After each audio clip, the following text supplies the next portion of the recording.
L'invité de la rédaction. Je pensais que vous alliez me dire, Ilona Youssoufa, que pour faire un marché, il faut avoir un marché. Oui, il faut avoir un marché, aussi des commerçants qui sont contents et pas mécontents. Donc, Bonjour.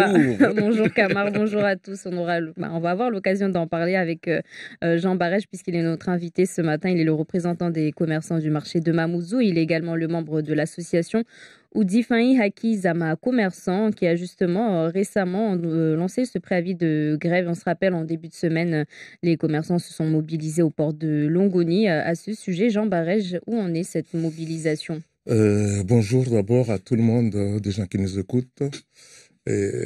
Pour la mobilisation, je crois que des gens, ils ont gagné quelque chose, mais pas beaucoup. C'est-à-dire quelque chose. C'est-à-dire les choses qu'ils ont gagnées, c'est uniquement les conteneurs qui sont bloqués au port de Longoni. C'est ça qu'ils ont dit, qu'ils vont tous sortir à partir de cette date de grève qui est commencée, qu'ils vont tous sortir. Et les autres conteneurs qui vont arriver, là, ils ne vont pas sortir. Parce qu'ils ont dit que c'est au niveau des bouchons qui ne sont pas aux normes. Les bouchons qui ne sont pas aux normes. Et moi, je dis c'est pas normal parce que normalement, ici à Mayotte, il y a beaucoup de gens qui ne sont pas été à l'école. Mais quand même, en tant que commerçant, avant de faire venir la marchandise, il faut peut-être se mettre à jour. Oui, c'est ça que je voulais venir. Je voulais venir qu'il y a beaucoup de gens qui n'ont pas été à l'école. Les mamans, ils n'ont pas été à l'école. Il y a beaucoup qui n'ont pas, mais ils font des commerces comme ça. Et normalement, il doit y avoir la chambre, il est là, la télé, il est là. Il y a beaucoup de choses qui sont là. Il doit mettre d'abord, il faut faire la pipe, qu'il y a telle chose qu'on on peut pas l'amener. Comme au niveau des bouchons, au niveau européen. Même moi, je ne savais pas. C'est là-bas que je savais que les bouchons, si ça tient, tu peux pas l'amener ici. C'est ça notre souci ici à Mayotte. On fait de commerce, mais l'État, il est là. Tout le monde, ils sont là. Mais peut-être qu'entre vous, vous avez entre vous, commerçants, certains sont plus aguerris sans même de vous aider. Oui, mais pas beaucoup, quoi. Il y a des gens qui comprennent. Il y a des gens qui ne comprenaient pas, quoi, qui disent, ouais. J'aimerais qu'on revienne aussi sur les points, notamment les points épineux, donc les lourdeurs administratives à la douane et les sommes importantes, notamment que les commerçants doivent débourser pour faire sortir leurs produits. Aujourd'hui, qu'est-ce qu'ils vous disent, les commerçants ? Nous, déjà, on a de soucis là. On a trop de soucis parce qu'on est des petits commerçants. On est des petits commerçants. Il y a le ramadan qui s'approche là. Le ramadan qui s'approche. Et nous, il faudra qu'on parte pour aller acheter de notre marchandise qu'on vient. Le souci qu'on a au niveau de la douane, ils nous ont fait, tu n'as pas le droit d'amener en dessous de 2 000 euros, bien 3 000 euros. Ça, tu ne peux pas l'amener. Avant, on peut... À quel moment ils vous ont dit ça ? Parce que la législation, c'est à partir effectivement de 10 000 euros, que ce soit égal ou supérieur. Effectivement, à partir de ce stade-là, il faut obligatoirement déclarer. À quel moment est sorti ce chiffre de 2 000 euros Ça, il y a presque 4 mois, 5 mois. Il y a 5 mois, 4 mois comme ça qui est sorti, qu'on ne peut pas l'amener à partir de 2 000 euros, 3 000 euros, on ne peut pas l'amener. Mais 10 000 euros, ça, on le sait. On sait, tous les commerçants, ils savent qu'à partir de 10 000 euros, il faut déclarer. Tout le monde ici, à partir de 10 000 euros, il faut le déclarer. Nous, notre souci, nous, les petits commerçants, on sort avec 7 000 euros. De 7 000 euros, tu vois, les mamans, là, ils vont faire le sac pour venir ici à Mayotte, pour venir vendre, ils paient leurs taxes. C'est ça notre souci, là, qu'on ne peut pas. Parce que là, bon, si on ne peut pas sortir ça, toute l'économie de Mayotte, c'est fini, là. Il y a beaucoup de mamans qui vont abandonner le commerce parce que c'est les mamans qui sont développées ici à Mayotte. Moi, ma mère, elle était commerçant. Moi, je suis venu à Mayotte, je l'ai pris. Jusqu'à maintenant, ça fait 20 ans que je travaille. C'est grâce à ma mère. Ce que je comprends, en fait, c'est par rapport à cette somme qui freine justement ces commerçants. D'où exactement est sortie cette information? Parce qu'on se rappelle effectivement, le préfet avait communiqué à ce sujet. C'était il y a 4 mois environ.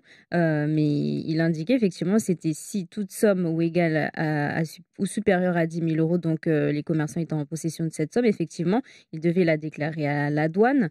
Mais c'était par rapport à cette somme, donc on parle toujours de égale ou supérieure à 10 000 euros. Effectivement, même si vous êtes en moins de ça, C'est-à-dire, bon, nous, on a déjà... Aujourd'hui, c'est quoi vraiment qui dérange les petits commerçants? C'est ça, ce qui dérange déjà, c'est cette somme-là. Il faudra qu'ils nous laissent. Les commerçants en général, ils partent avec combien? Les commerçants en général, les petits commerçants, ils partent de jusqu'à 8 000 euros. À partir de 5, 6, 7, ça s'arrête à 8 000 euros. Si des gens qui ont à 10 000 euros, ils déclarent leur argent. Ça, c'est automatiquement ils déclarent. Parce que nous, les petits commerçants, notre souci, c'est ça. Il faudra qu'ils nous laissent pour partir avec 7 000 euros, pour partir 8 000 euros. C'est ça notre souci. Si ils ne nous laissent pas, ça, c'est fini pour nous. À quel moment on ne vous laisse pas y aller, sachant que vous pouvez très bien partir avec 8 000 euros? Effectivement, même en dessous du seuil des 10 000 euros, les autorités douanières, elles peuvent quand même procéder à des contrôles et les commerçants doivent être en mesure donc, de justifier l'origine et la destination des fonds contrôlés. Là, ça, le préfet l'avait rappelé justement il y a 4 mois. Donc, aujourd'hui, c'est quoi le problème? C'est parce que les commerçants n'arrivent pas à justifier de la provenance des fonds?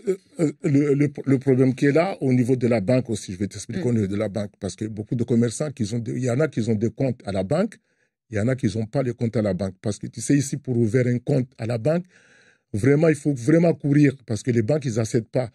Ils n'acceptent pas que les commerçants ils vont ouvrir les comptes, ils demandent beaucoup de choses. Parce que Microbic, ils n'ont pas le droit de... C'est pas obligatoire d'ouvrir un compte à la banque, quoi. BIC, c'est une petite... même le bilan, pardon, le bilan, il ne peut pas le faire, le bilan. Il y a beaucoup de mamans, ils n'ont pas de bilan, ils n'ont rien du tout. Mais ils ont leur cabis. Nous, on a demandé une maman qui a un cabis, ou bien un commerçant qui a un cabis, il présente son cabis, on le laisse de partir, qui vient avec son marchandise, il paye la douane, il paye tout, il y a ça, il n'y a pas de souci. Mais si on bloque comme ça va être catastrophe ici à Mayotte. Parce que tous les mamans là, les mamans que tu vois ici à Mayotte, c'est eux qui sont développés Mayotte. Vous voyez toutes les maisons qui sont à Sada, qui sont partout, c'est grâce à eux.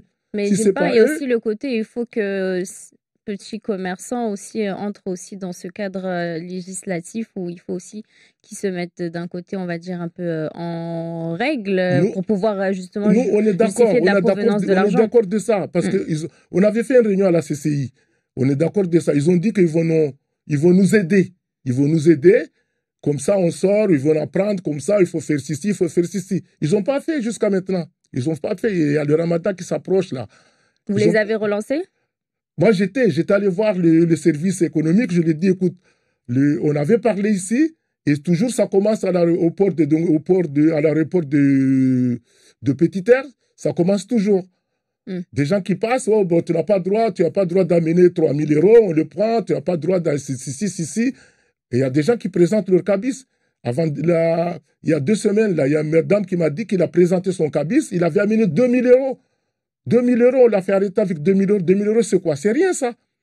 Non, en l'occurrence, là, la direction générale des douanes par rapport à la mobilisation donc, de lundi a prévu notamment des rencontres. Ce sera à l'occasion que vous revendiquez tout ce dont vous êtes en train de parler donc, ce matin. Autre chose aussi qui a été pointée du doigt par les commerçants, c'est le fait que leurs colis sont ouverts. Oui, ça, nous on demande, ça c'est notre revendication, on a demandé à la douane l'heure de visite. S'il y a une visite qui se passe à Dongoni, on aime bien être là pour voir notre marchandise, où ils vont. Ça, on avait demandé, ils ont dit... C'est-à-dire où ils vont? Je ne sais pas. Ils contrôlent, nous on est au dehors, le conteneur il sort, on ne sait pas où il manque un carton, il manque si on demande le transit, moi je ne sais pas. C'est ça que nous on demande. Dès que s'il y a un contrôle, il faudra que nous, on rentre dedans, on regarde comme avant, on est là, on regarde. C'est tout à fait normal, les douaniers font leur travail, on est là, on regarde. Oui, c'est sûr qu'ils font leur travail puisqu'ils doivent effectuer les contrôles de sûreté, de sécurité. Ils ont le droit d'ouvrir les colis en cas notamment de suspicion. Je n'ai pas dit qu'ils n'ont pas le droit, ils font leur travail, mais on aimerait bien être là pour voir notre marchandise. Ça, c'est fausse marque. Bon, il le prend, il n'y a pas de souci. Ça, c'est bon, on le laisse ici. C'est ça, mais eux, ils font leur travail. Nous, on est au dehors, on attend. On attend, c'est ça notre souci. Il y a encore un autre souci. Des fois, s'il manque un carton, c'est peut-être qu'il a été jeté parce qu'il ne répondait pas aux normes. C'est tout à fait normal. Quelqu'un qui a amené quelque chose qui ne répond pas aux normes, la douane, il est obligé de le prendre. La deuxième souci qu'on a, le contrôle, les visites qui se passent à Dongoni, nous, on paye à peu près 900 euros. 900 €, c'est pas normal. C'est pas normal. On te dit, bon, il y a une visite qui se passe, il faudra que tu payes 900 €. Si tu ne payes pas 900 €, on ne fait pas le contrôle pour les visites. Ça, nous, on demande. Le 900 €, c'est pour qui? C'est pour qui le 900 €? C'est ça notre souci aussi. On perd beaucoup de l'argent. Déjà, on dépense beaucoup et dès qu'il arrive, on nous prend tout notre argent. Mais vous, en tant que commerçant, vous bénéficiez pas, par exemple, d'une franchise, de tarifs peut-être préférentiels en tant que commerçant? Vous le savez, madame, le franchise, ça existe. Ça existe quand tu pars le pays non européen, tu arrives à l'aéroport de Petite Terre là, un jeune au moins de 15 ans, il a 150 €. Et un adulte à plus de 15 ans, il a 430 €. On n'applique pas là. À l'aéroport, on te dit que dès que tu arrives, on te dit hey, va là-bas, assis-toi là-bas. Va laisser ton marchandise là-bas. Il ne demande même pas est-ce que monsieur, tu as amené quoi et quoi, hein? Combien tu as payé? Ça aussi, nous, on subit ça. On n'a pas dit que la douane ne fait pas le... Si, ils font leur travail. Mais il faut quand même qu'ils nous demandent, monsieur, qu'est-ce que tu as amené? C'est combien aussi? On réclame aussi à l'aéroport de Petite Terre. Il faudra, avant, on paye là. Tu amènes ton marchandise, tu payes. Tu viens là, tu payes. On te dit, monsieur, tu as combien? On te fait une quittance, tu payes. Maintenant, il y en a plus. On t'envoie chez Transit, une valise qui a 150 €. On t'envoie chez Transit. Transit, il prend 60 €. Et on arrive à la douane, tu payes 20 €, bien 15 €. Vous voyez que Mais ça, est-ce c'est pas qu'aujourd'hui, bon. vous êtes en train de dire que les petits commerçants, ils n'arrivent pas à vivre de leur métier? Ben, tout à fait normal, ils n'arrivent pas à vivre. Avec toutes les taxes qu'il y a, ils n'arrivent pas à vivre. Il C'est quoi le salaire moyen? n'y a pas de salaire là-bas. Il n'y a pas de salaire parce que les mamans, vous voyez, ils n'ont pas de comptable, ils n'ont rien du tout. Ils vivent comme ça, il n'y a pas de salaire. Ils mettent leur argent à côté. Ça, je mange, je laisse à côté. Ça, je fais, je construis ma maison. Ça, je fais ça. Ça, c'est pas de salaire. Il n'y a pas de salaire. J'aimerais quand même qu'on quitte le port de Longoni pour prendre la direction donc, du marché de Mamoudzou. Justement, se retrouvent ces petits commerçants sur place. Ça fait plusieurs mois qu'il n'y a pas de toilette. Oui, madame, ça fait presque... depuis chez nous, il n'y a pas de toilette. Depuis chez nous, il n'y a pas de toilette. Ils ont mis le conteneur qui était au comité. Désolé, ils avaient pris le gendarme là, qui vient de métropole. Depuis là, c'est pas pareil comme nous. Je suis désolé. Eux, ils font autre chose. Les commerçants, ils font comment alors? Leur journée type, ça se passe comment? Ils vont au bord de la mer. Ah, au bord de la mer. Et là, c'est vraiment honteux. Et moi, je lance un appel, ça fait presque... depuis 2016, madame. Depuis 2016. Depuis 2016 que le conseil départemental, il a signé une convention avec la CCI. La CCI, depuis 2000 jusqu'à maintenant, il n'y a pas une convention, rien du tout. Rien du tout. Donc là, vous dites qu'il n'y a pas de toilette. On sait que le marché il avait quand même été touché par le cyclone Chido. Aujourd'hui, c'est quoi les conditions à l'intérieur? Parce que même déjà l'année dernière, le marché couvert de Mamoudzou, il était sous la menace d'une fermeture administrative. Les contrôles avaient révélé des défaillances, extincteurs hors d'usage, des sanitaires délabrés, prolifération inquiétante de rongeurs. Là, je ne parle pas de l'espace de brochetterie qui, lui, pour le coup, avait été fermé pour des raisons sanitaires. Mais le marchand lui-même, aujourd'hui, il est dans quel état? C'est toujours pareil. Ça, c'est au niveau de l'électricité. Normalement, le conseil départemental, ils ont dit qu'ils vont le faire. Il y avait le Chido. Jusqu'à maintenant, c'est resté toujours comme ça. Il y a aussi une chose que je voulais lui dire. Au niveau de toilettes, là, c'est-à-dire, tout le monde accuse que c'est la CCI qui doit faire. Non, ce n'est pas la CCI, c'est le conseil départemental qui doit faire le travaux. Parce que c'est la CCI, à partir de 4200, 4300, il n'a pas le droit de le faire.